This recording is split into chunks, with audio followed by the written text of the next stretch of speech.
Miranda, I feel underdressed now. Go throw in a necklace. This time. Nice. No. You guys look gorgeous just as you are. I need accoutrement. You look gorgeous. All right. Hi, everybody. It's Hi. great to see each of you. We are live with Colton Little, who plays Andrew, Miranda Wilson, who plays Megan Hathaway, and Peter Porte, Dimitri von Leuschner. Thank you all for being here. There's so much to discuss. I do have to ask Peter the first question, which literally is about the switch up in, he does not have an accent now. Dimitri doesn't really have an accent. So was this a decision made by the show? If they were bringing you back, kind of what? Yeah, this was a decision made by the show when I received this specific episode. One of the first lines is by Kate. If you've been watching, as you know, I noticed that you used to have some kind of a terrible accent. I'm like, yes, I did, but I prefer to use my American accent when speaking to other Americans. And just like that, in so fashion, that solves me having to do, a terrible Russian accent for the next however long. So thank you, Ron, for doing that. Yes, I was going to say, 'cause you'd literally have to be doing that accent. And yeah. Yeah, no, that I dodged a bullet, thank goodness. And yeah, so now Dimitri has a normal American accent. And Miranda, what did you think when they said Dimitri is going to be Megan's son? Oh, I loved it. So I hadn't seen Beyond Salem 1. And so the first thing I did was say, okay, I've got to watch that. And so I watched him. I'm like, okay, cool. Love the guy. But also it gives Megan definition that's way beyond the Hope and Bo thing, which gets a bit old and tired, if she's so one-dimensional. So I love the fact that I got to have a son and that it was Peter from Beyond Salem. I just thought that was absolutely magical. And I love the fact that fans are now saying, oh, so if Dimitri is Megan's son, then actually Megan's responsible for Beyond Salem 1 and Beyond Salem 2, because without her, we wouldn't even have had Peter. I just thought that was hilarious. Yeah, she's responsible for everything. Thank you. Exactly. Nobody thanks Megan for anything. Megan brought Bo back to life. Nobody thanked her. Nobody thanked her. She's got a thankless job. Exactly. Colton, Andrew comes in and out of the story. What's it like being like the good ISA? Like he's the guy that knows everything, kind of. You want the truth? Yeah. No, I don't have some big truth. Yeah, you want to know? It was really, it's great. I mean, I'm so grateful that he kind of gets to, it's amazing to follow the Megan storyline and kind of them be like, trying to stay one step ahead of each other the entire time. And I think he does his dad justice because Shane was such an integral part of the show back in the 80s and 90s. And, having him as the head of the ISA now and Andrew following in his footsteps and my sisters being disasters, I have a lot to prove as Andrew. So having him is kind of like the Boy Scout who follows in Shane's footsteps in the ways of like, he's willing to bend the rules when it serves what he feels like his moral compass is pointing to. And I think that that's a beautiful thing because it's a very human thing that we all battle with. Like, yes, we have our rigidity that kind of guides us forward, societally or, fundamentally, whatever way you want to look at that. But deep down, we all have our own emotional experience of what's happening as well. And it's like, we'd love to stick to the rules and stick to our guns in that way. But at the same time, it's sometimes fun to just follow your own path and go, well, I know I'm supposed to do this, but this feels right in my heart. And so I'm going to follow that. And I think that he shows that duality well. So it's fun. I love coming back and forth. Peter, did you have any idea, or do you think when they saw you play this part in Beyond Salem 2, they were like, oh my God, he would make a perfect DiMera? Like that had to be what kind of happened, or did you have any idea from before? No, absolutely not. No, I mean, when I came in and did Beyond Salem, I said, well, that was fun.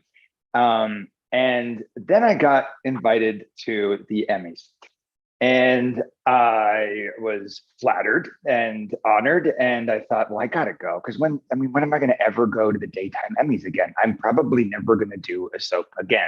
So never, ever once did it cross my mind. Even when I was there, I was talking to them about how I would love to come back and I'd love to do a soap, but no, it never crossed my mind that I would ever be a part of Days of Our Lives again, let alone a DiMera.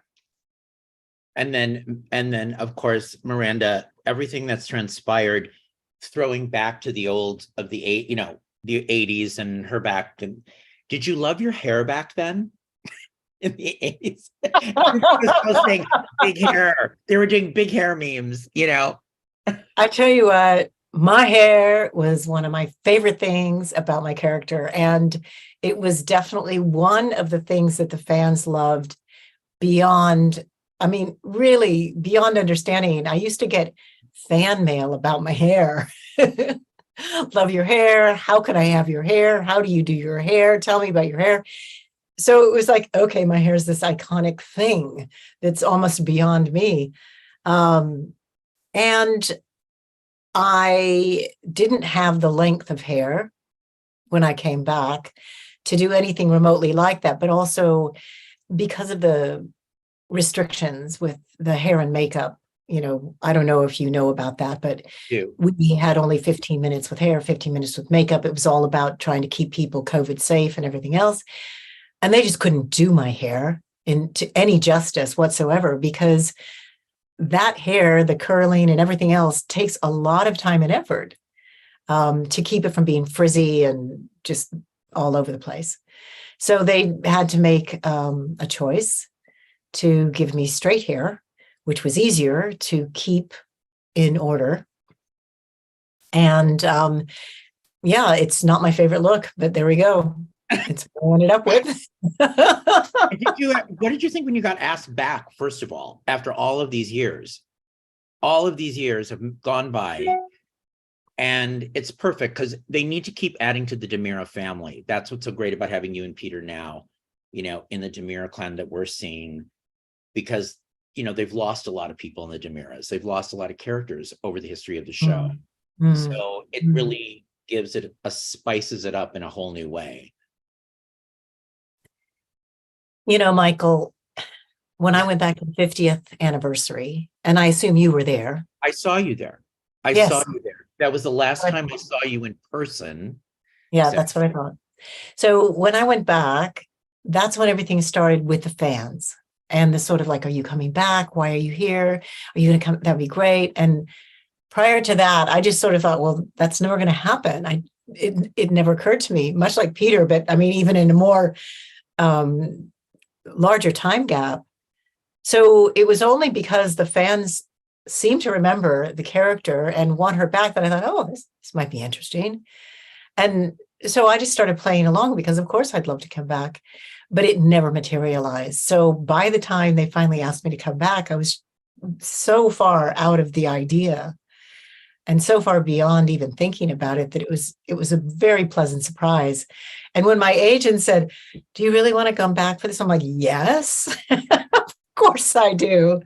Would love it. So yeah, and it was really the most beautiful thing to be invited back, to come back, to do Beyond Salem, and like Peter, to then be asked to come back again. It was just, I was over the moon. Colton, what's it been like to share scenes with Peter?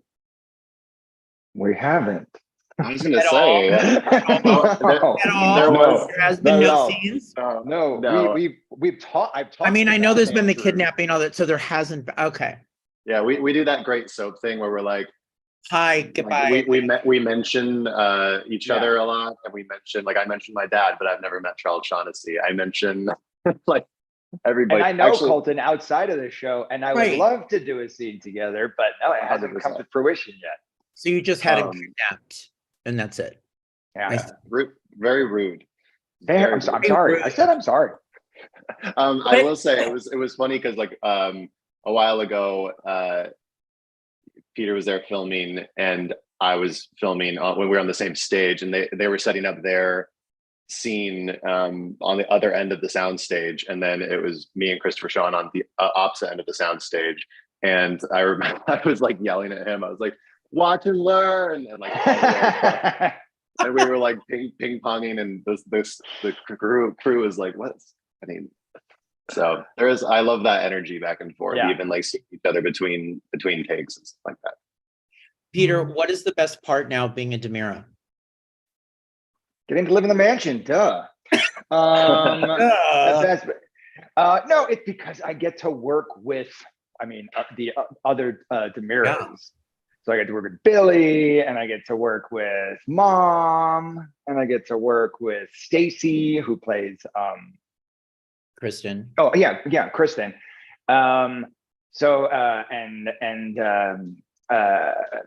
Gabby and Stefan.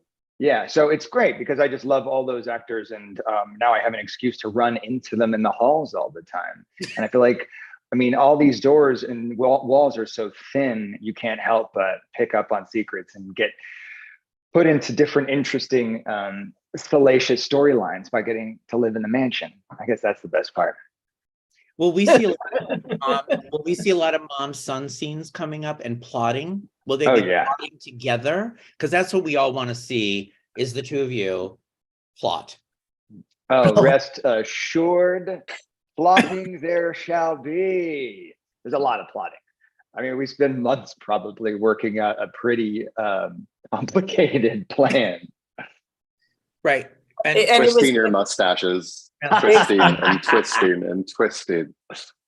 No, it was such great fun to film those scenes, and I have to say I'm the lucky one here because I got to work with both these gorgeous guys. So I really got the long straw, as it were, and I've enjoyed very much getting to know Peter as just a person, as well as being my son, on the show, and kind of developing that relationship, because I actually have 2 children. So for me, it's just like, oh, that's lovely.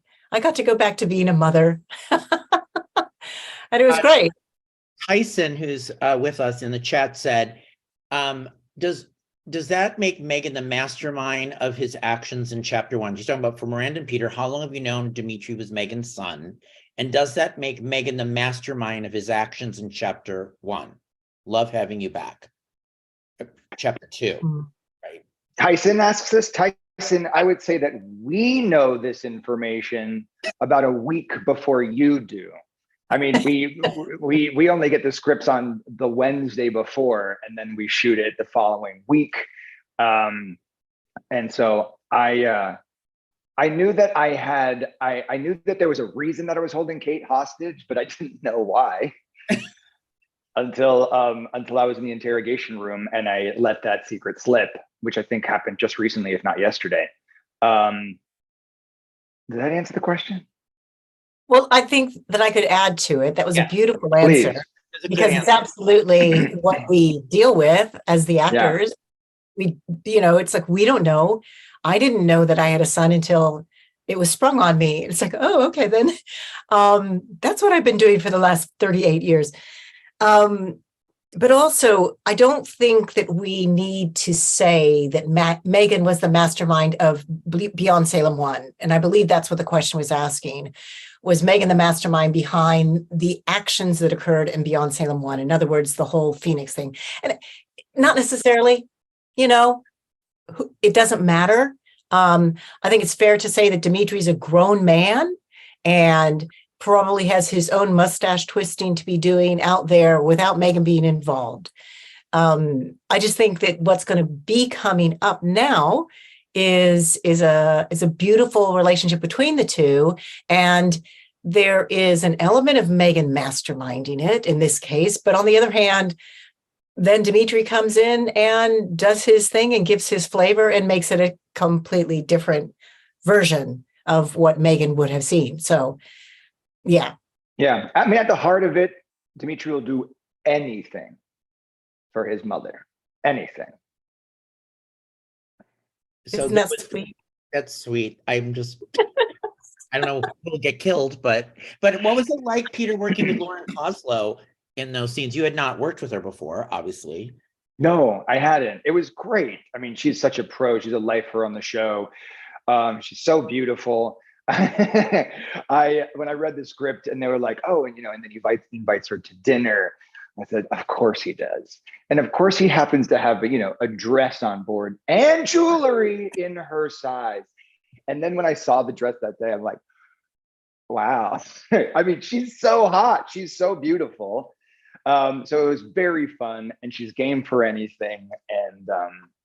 And yeah, we had a great time.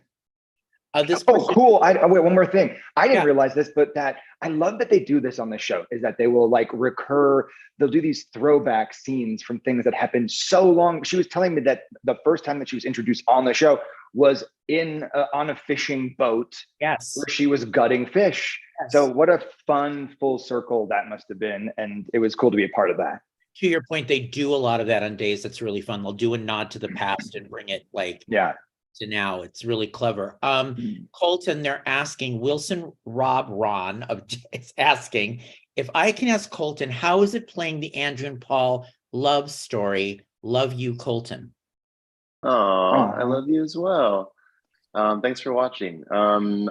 How is it playing? Yeah, well, I have a real life love and affinity for Christopher Sean, because he's just a ball of light and energy, and a good human. And he really, I don't think my success on the show would be anything near where it is if he hadn't really taken me under his wing and showed me the ropes.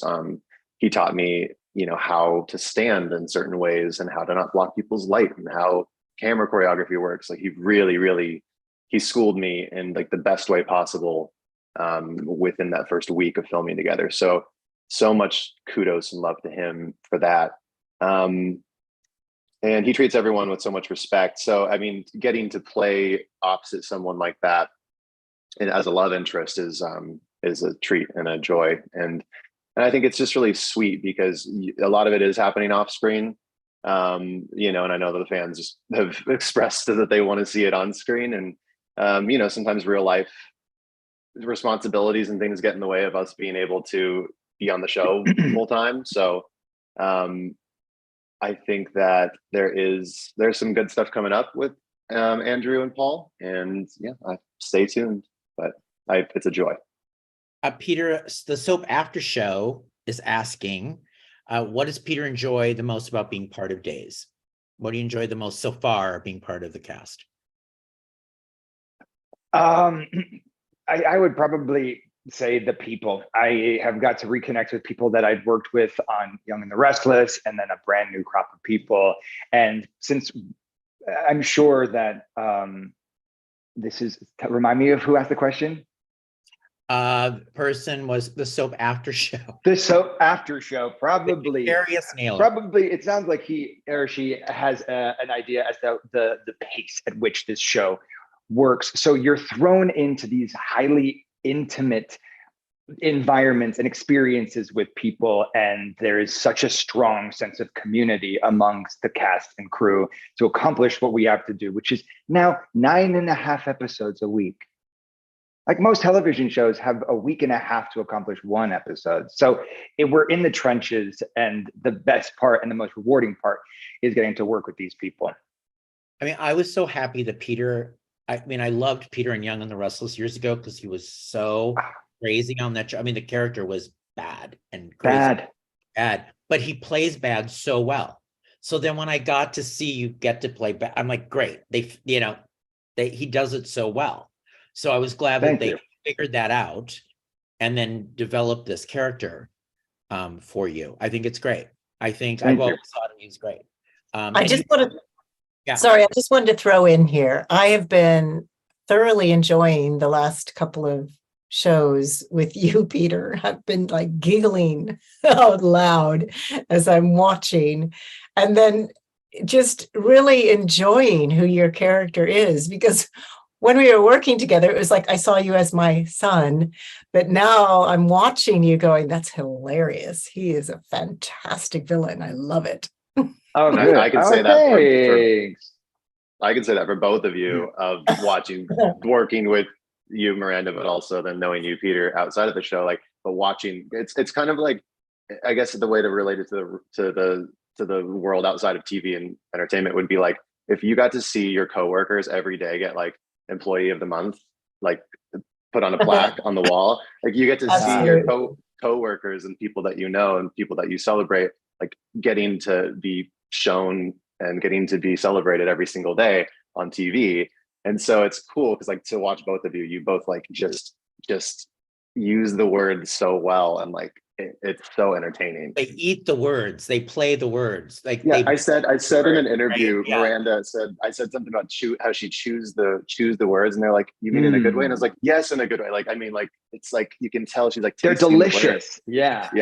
Yes, I savor the words. And I was gonna say, Miranda, when you saw the cryogenic chambers, the whole story that you played with Beau's return, and that she was the responsible party, and how elaborate it was, what did you think of the entire plot?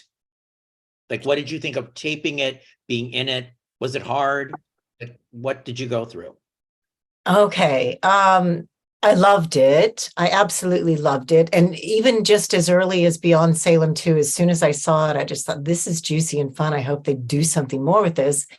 But once I saw that the 3 women were involved, and I kind of saw that coming as I was watching the show a bit before they even asked me back. And as soon as they asked me back, I thought, that's what she's going to be doing. I just thought it was tremendous, great fun, because I quite like the whole scientific, the evil scientist element to it. And even though that's Dr. Rolfe, there's that in Megan as well. There's this sort of like, how can I manipulate the world that we live in so that it will march to my tune? And there is that in her. So for me, playing that out was hugely great fun. I have to say, I wish we would have had more of it. I wish that the stuff that happened with Peter, with Beau and Megan could have happened on camera instead of just a series of flashbacks. But yeah, it happened the way it happened. And the flashbacks, it was an incredibly bizarre day that day. I think I wore 8 different outfits or something. We filmed it all in one day. Oh yeah. And what was it like working with Peter again, years and years and years and years later, right? Yeah, it was like a brother, It was just like, hey, Peter, how's it going? The first time we saw each other, we just had this conversation for 30 minutes. Hey, what are you up to? How are your kids? This and that. And then being on set together was so familiar. It was just natural. So it was beautiful. Yeah. Cass Marie is asking, Miranda and Colton, your characters are sincerely wonderful together, and I love all your scenes, and you got to play also with Steve Burton as Harris Michaels. Can you talk about working with Steve? Colton? Yeah, he's he's a very lovely, like stoic human being off camera, and he's one, actually, funnily enough, I have scenes with him in General Hospital, because General Hospital was the first thing I was on. And I have 2 episodes of that, and it was just like kind of a day player role. But I remember him from that, and he was just very respectful and very kind. Like there's a world where some people could, look at like a day player coming on for like 5 and under lines and treat them like a peon. But he was really sweet on General Hospital, and he ended up remembering me when we worked together on days in a bigger capacity. And that really sticks with people, and people remember how you made them feel. And so working with him was fun as well. And he's this like presence of physicality, and yeah, it was great. Miranda, working with Steve? Yeah, Steve he's a consummate professional. And so for me, that's always a joy. And it's what I remember about working with anyone. Is whether or not they have their lines, whether or not they know their character, whether or not they are engaging with you. And so the majority of my work with Steve obviously was on Beyond Salem 2. And we had some wonderful, juicy scenes together. And he was absolutely there with me, really gave me everything I needed, absolutely took what I gave him. So it was really a pleasure to work with him. We created a dynamic that said these 2 are actually who they say they are. And that's the success of it, isn't it? Yeah. And Peter, you've worked with Steve. Mm-hmm. And Yeah, Steve was, he was, my first scenes in the show were with Steve because we, often are going to be working out of order, and they were in the interrogation room, and he immediately took me under his wing. He was telling me about what I was eating too many carbs, and then I'm going to probably have to take my shirt off at some time. And buddy, you don't want to eat that many carbs. Look at that. And he was like showing me the nutritional value chart. And then one of my favorites was, and a lot of us will use, because we get so many scripts that we input them into programs like Scriptation. And then it has this feature that you just slide over and it'll highlight all of your lines. Sometimes it doesn't. And we were at the end of an episode and he's like, wait, we have another scene. I'm like, yeah, it's this. And he turns the page of my script and it's an entire monologue, a full page. He goes, oh, okay. Action. And he had it. I was watching him. There was no searching in his eyes. You just breeze the script past his glance, and he's been doing it so long it's just so good at it. He's very impressive to me, to say the least. Now, Peter, is there going to be a love interest for Dimitri? Yes, We all want to know. yes, there certainly will be. There will be two. One out of perhaps we'll say necessity, and one out of heart's desire. So do you think he's going to be an obsessive guy when it comes to love, like obsessed, or do you think he would be truly in love with somebody? I think he goes through a full journey of emotions. I don't think that he ever reaches obsession, but I would say he very much reaches a level of extreme devotion. See, I'm curious to see what they decided to do. Do you know, Colton? Yeah, and I will put my Venmo link in the chat. And if anyone wants to know, they can send me $100. I will shoot it over. If you'd like to, I feel like I'm so curious if anyone's in the chat with you right now, if they have any ideas. Yes, let's ask them. Let's ask them. Who do you guys think is going to be the love interest for Dimitri? Because I was certainly surprised. Were you surprised? Mm-hmm. And did they tell you this? No. So again, it was, I got the script? That's it. Yeah. So nobody said, now that you're back on the show. No. See, they used to do that back in the day. They would bring the actor in on different shows, and they would tell them, like, coming up, you're going to be doing this. No. There's no time today. now. There's no time. There's no time. And also, to be fair, though, Michael, even when I came on the show the first time, nobody told me I was Stefano's daughter till weeks down the road. So I wonder if there's strategy behind this, like an acting choice that if you don't know at the time, then why should you know ahead of time? As if your character doesn't know in advance, then what use is it to you to know? Okay, we've got two guesses for Peter. So Soap After Show is saying Gwen, and Joe is saying Leo. Try again. Try again. You'll see. Try again. Okay, so now let's talk about Megan and Kristen. So you guys have shared scenes with you and Stacy. How does she see her sister? How does she see her? Does she like her, or she sees her as a problem? Megan sees her sister as an ally. Okay. Reluctant ally, meaning Megan doesn't trust Kristen, but doesn't see any reason not to buddy up together. And I feel strongly that Megan's objective is to gain as much of a foothold as possible into the DiMera enclave. And in order to do that, she realizes that there needs to be some kind of a choice made about who she's going to be siding with, because there's too many people not to. And it feels quite natural, I think, to Megan that it would be Kristen, because she's the most fun.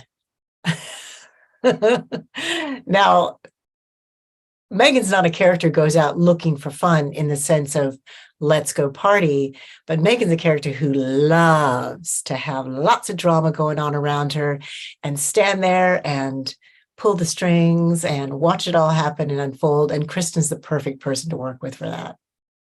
Tyson says, I feel like Megan and Kristen wouldn't trust each other, but know they need one another to achieve their goals.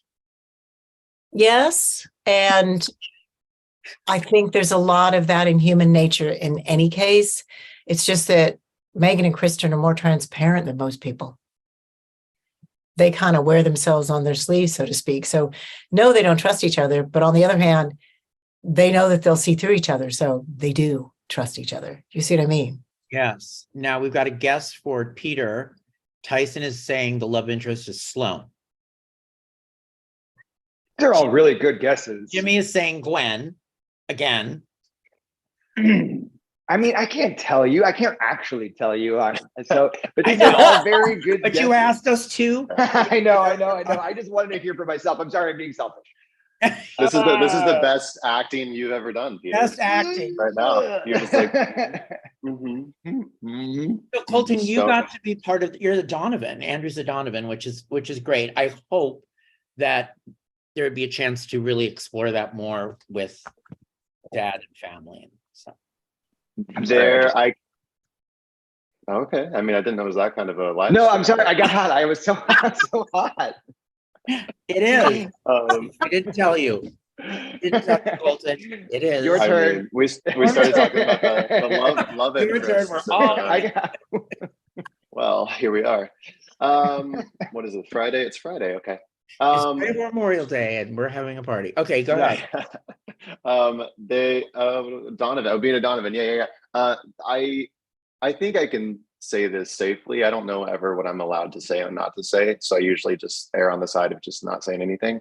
But there are some family dynamics coming up in the show. And actually, I think the writers must have heard the fans being like, when my character came back, Andrew, there was a big kind of like, oh my gosh, the Donovans, like, yes, we love the Donovans, like they're part of the Brady crew. And, we love that side of the family. So we'd love to see more of them. And I think the writers heard that. So I think there are going to be some opportunities coming up. Well, I know that there are going to be some opportunities coming up where you're going to see some family dynamics. And you met Charles Shaughnessy, right? In the other. I've never met him. No. Okay. It's funny. I know his niece, Amy Shaughnessy, and his brother directs a lot of episodes. So it's like I'm adjacent. And also I'm a huge Nanny fan. So like Mr. Sheffield, it's over. It's over. If we work together, he's going to hate me. And there are people going, Shane and Kimberly. Yeah. Shim. Yeah, no, there's some really cool, I think they're doing some really cool storylines that are going to be coming up that are going to explore some of the family dynamics a little bit more and allow some redemption and allow some, I guess I should just say redemption for some people. Miranda, what was it like being back in the DiMera mansion? There's, Joe Mascolo's photo. You worked with Joe years ago? Yes, I did. I mean, I loved Joe as a person. I really did. I had a good, professional friendship with him. But what was it like for you? So Joe was a very dear friend when we worked together in the past. He was truly a father figure for me. At a time when Days was my first professional job in Los Angeles. So the fact that Joe was there for me and we worked together so frequently and he had a lot of time for me meant the world to me. So it was bittersweet being back and him not being there, seeing his portrait and it not being him. And it still touches me. But at the same time, the character of Megan has her edge and she doesn't let this show. So as the actress, there was a lot of tenderness that the character didn't necessarily display. It was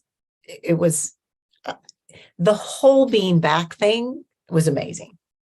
Let me just say that. You know, what an amazing life experience, you know what I mean? To have, like, how many people can say, I was on there decades ago, I came back. I mean, that's kind of like, no, not many people have that.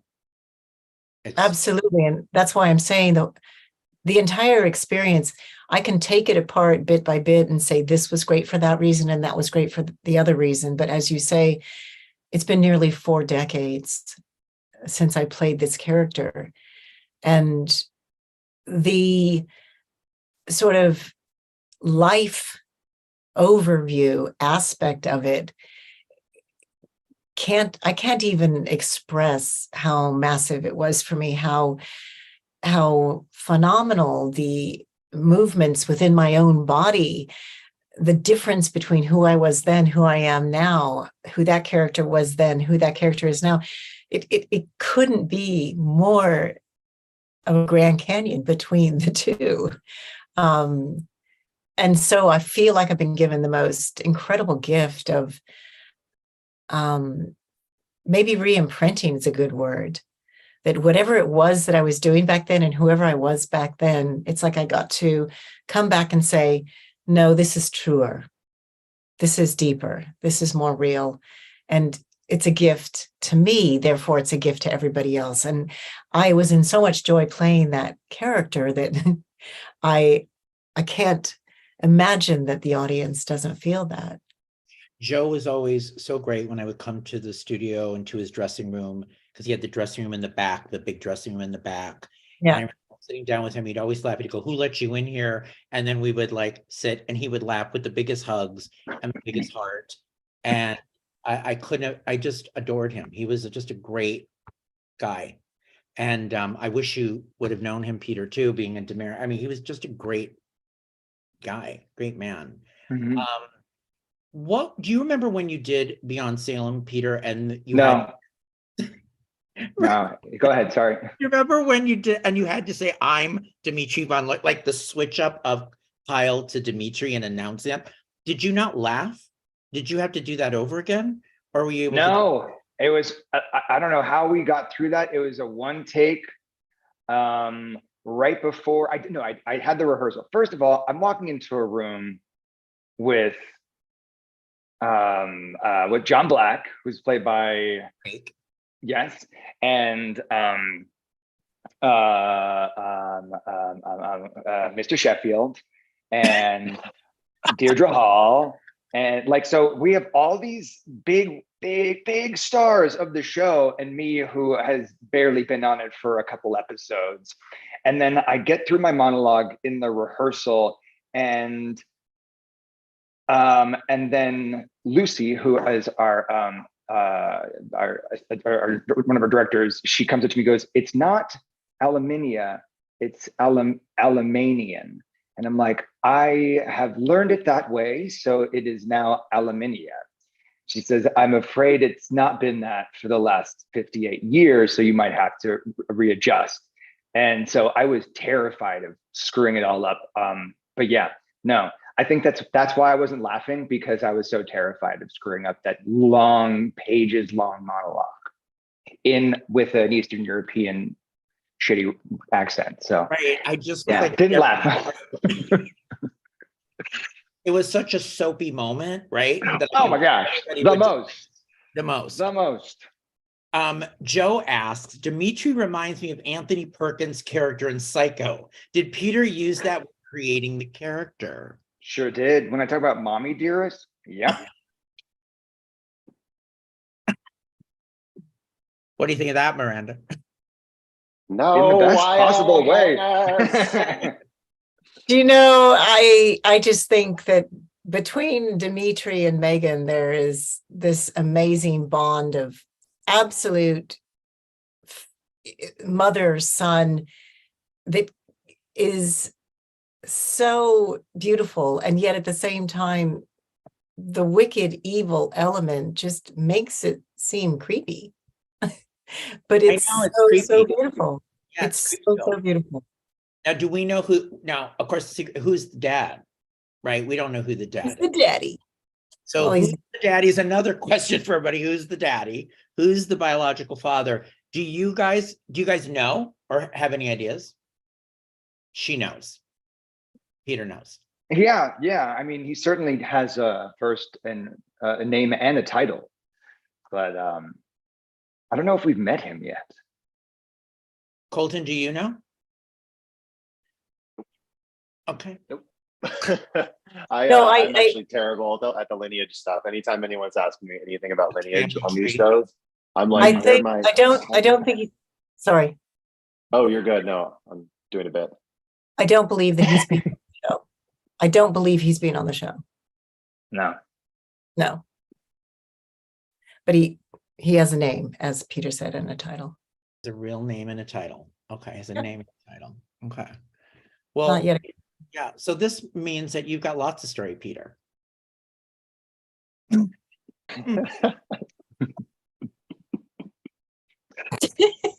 They stuck with me, yeah, for a little while at least. So what are the people in your personal life? Are they watching the show? Like They family are. members? What are people?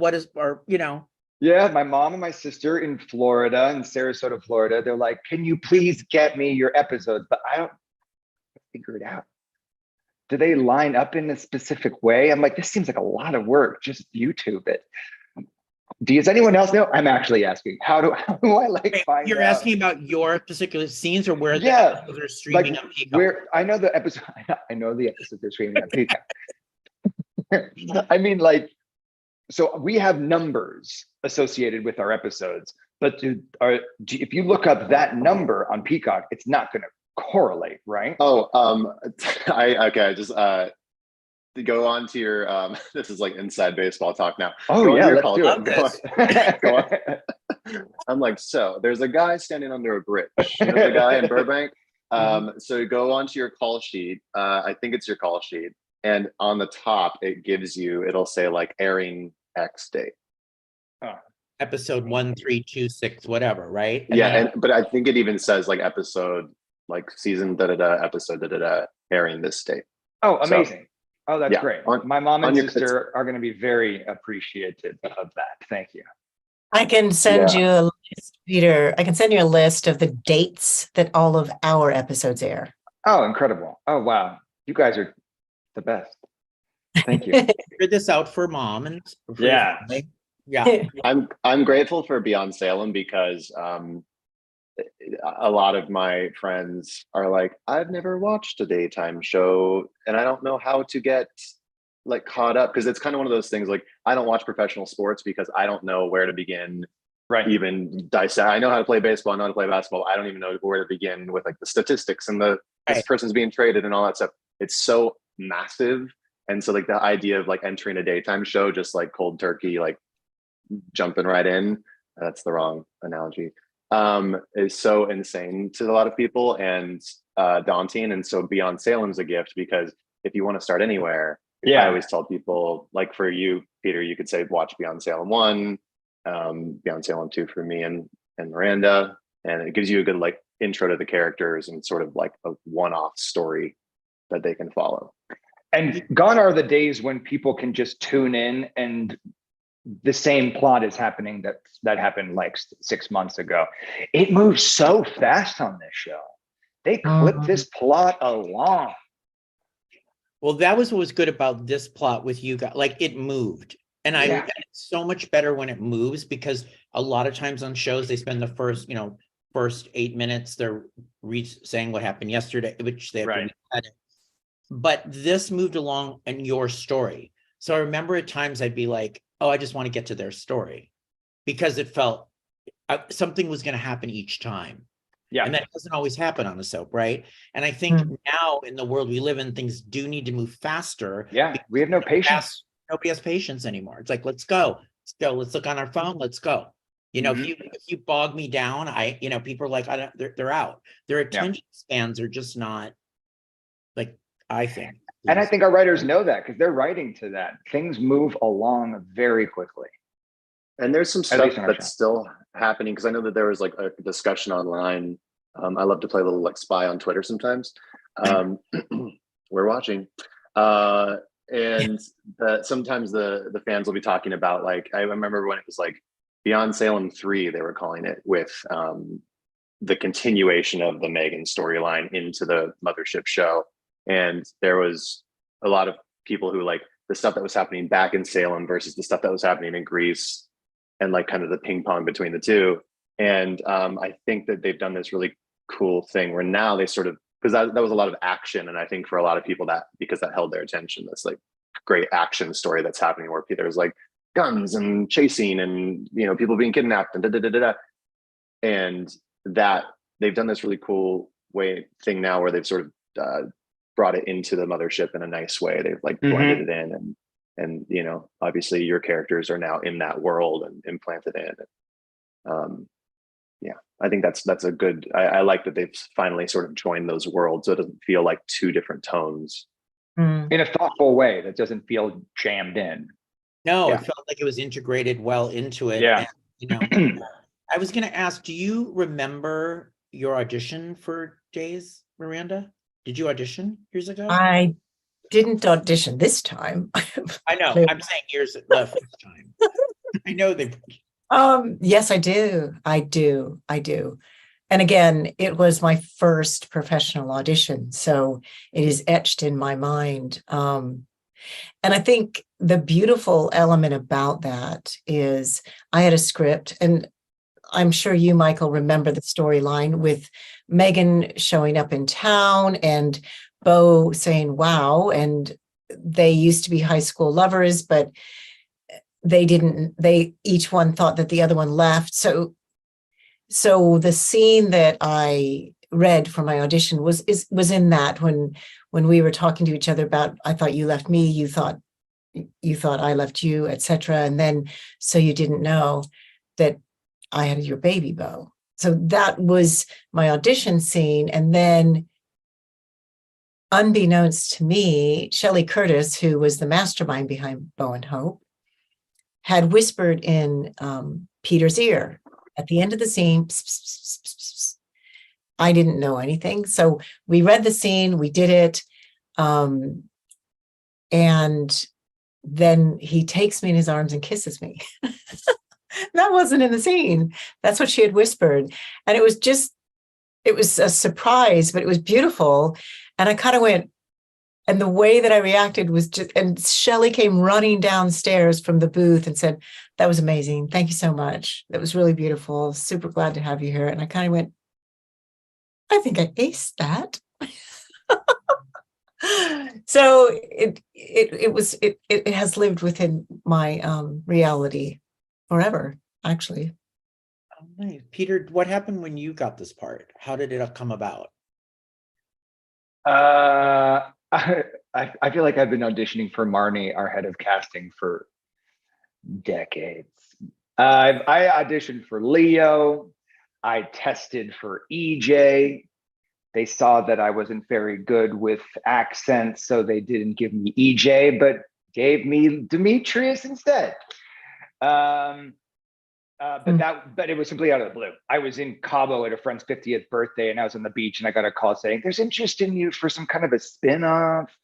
We'll tell them you're available, and we'll see what happens." But there was no audition for Dimitri. I think that by that time, Marnie is like, "I think I've seen enough of him. Let's see what he can do on camera." And that's it, and that's history. And Beautiful. Colton, what happened with you? You came in to read or screen test? Yeah, it was weird because of COVID. Like I know that they used to do like screen tests and like chemistry tests and all of like, there's the multiple layers of things. I have bombed in front of Marnie before, and I told her that. We all have. Yeah.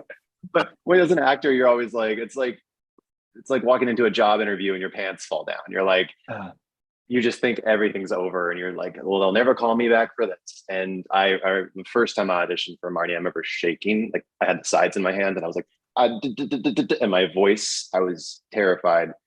And she was so gracious and like let me go out and come back into the room and calm myself down. And so when I got to self-tape for this, because again, similar to Peter, like multiple auditions for Days over the years, I sort of went into it like I was about ready to quit acting, actually, or like at least take a long break. just because it's a daunting task auditioning all the time and being told no. And I've been here for almost 10 years, and I just was like, I'm tired.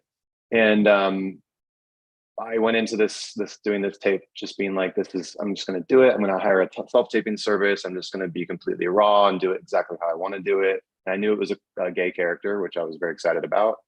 And so I was like, I can be myself. I don't have to put anything on. And I did a really honest and like tender, sweet scene that was like a fake scene that they wrote for the audition. And I got hired off of that tape. They didn't even do a callback. They, I guess from when I talked to Marnie afterwards, after I booked it, she was like, I sent the tape immediately to Ron and Albert and everybody. And they were like, that's our guy. Like he embodies it. There's something about him. And so very grateful that they trusted me off of that tape. Isn't it nice that happened in a moment where you were like reconsidering, like, Mhm. I always have those things for myself too, like, should I keep doing this? I got to change this up, I'm out. And then something happens.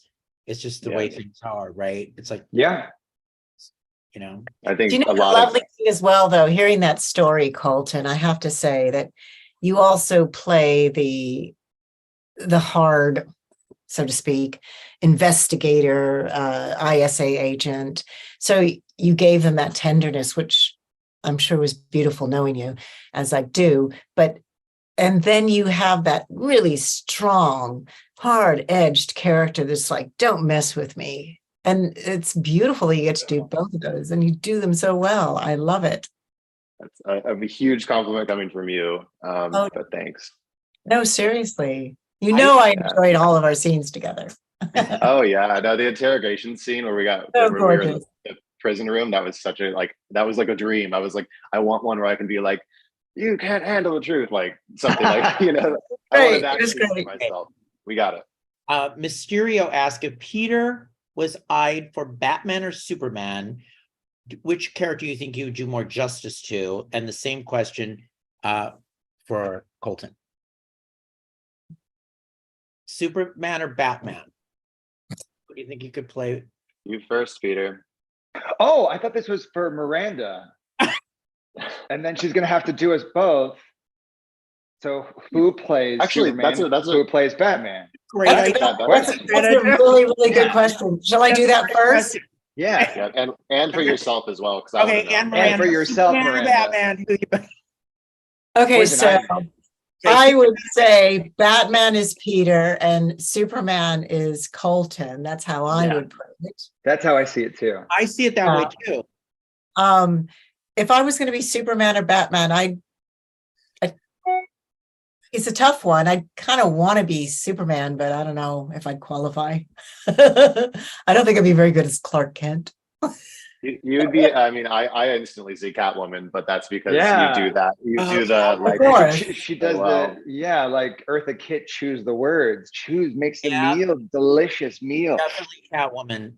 But that's just so obvious. I was trying to go slightly elsewhere. Like, Megan is Catwoman. There you go. I would say Batman for you, actually, Miranda, because I could see the dual, like the philanthropy, like wealthy, mysterious, and then the other side where you can like get down to business. Yeah. I know. I'm trying to break out of my typecasting. Tyson is asking Miranda, how does Miranda react to finally being called Megan DiMera as of today's show? And which last name does she prefer, Hathaway or DiMera? DiMera. I mean, hello. I've always hated Hathaway. I have to be honest. As soon as I found out I was Stefano DiMera's daughter back in 1984, were you guys alive? I don't think so. Anyway, that was it. It's like, why are you still calling me Hathaway then? Why can't I be DiMera? But, you got to do what you got to do. So you come in the room and you're like, I'm Megan DiMera. Like, did you love that? Loved it. Absolutely loved it. Today's show is just delicious to play. Absolutely delicious. And to that point, do you guys watch your work back? Or are you like, you're done, like Peter, you're done with it, you won't look? Or I think I ought to, because you can learn a lot from it. It's a hard medium because we shoot 6 months in advance. So I thought I could come in and I could self-correct and take a look at, where's tonally, where am I? On what planet am I on? And is everyone else on the same tonal planet, or where are they framing me? You don't get that luxury because you don't see it for 6 months. I shot 50 episodes by the time I started airing. There's not much you can do about it. The cool thing is, unlike most television and film, this is pretty darn close to live to tape. I mean, this is pretty much like you're taping a play.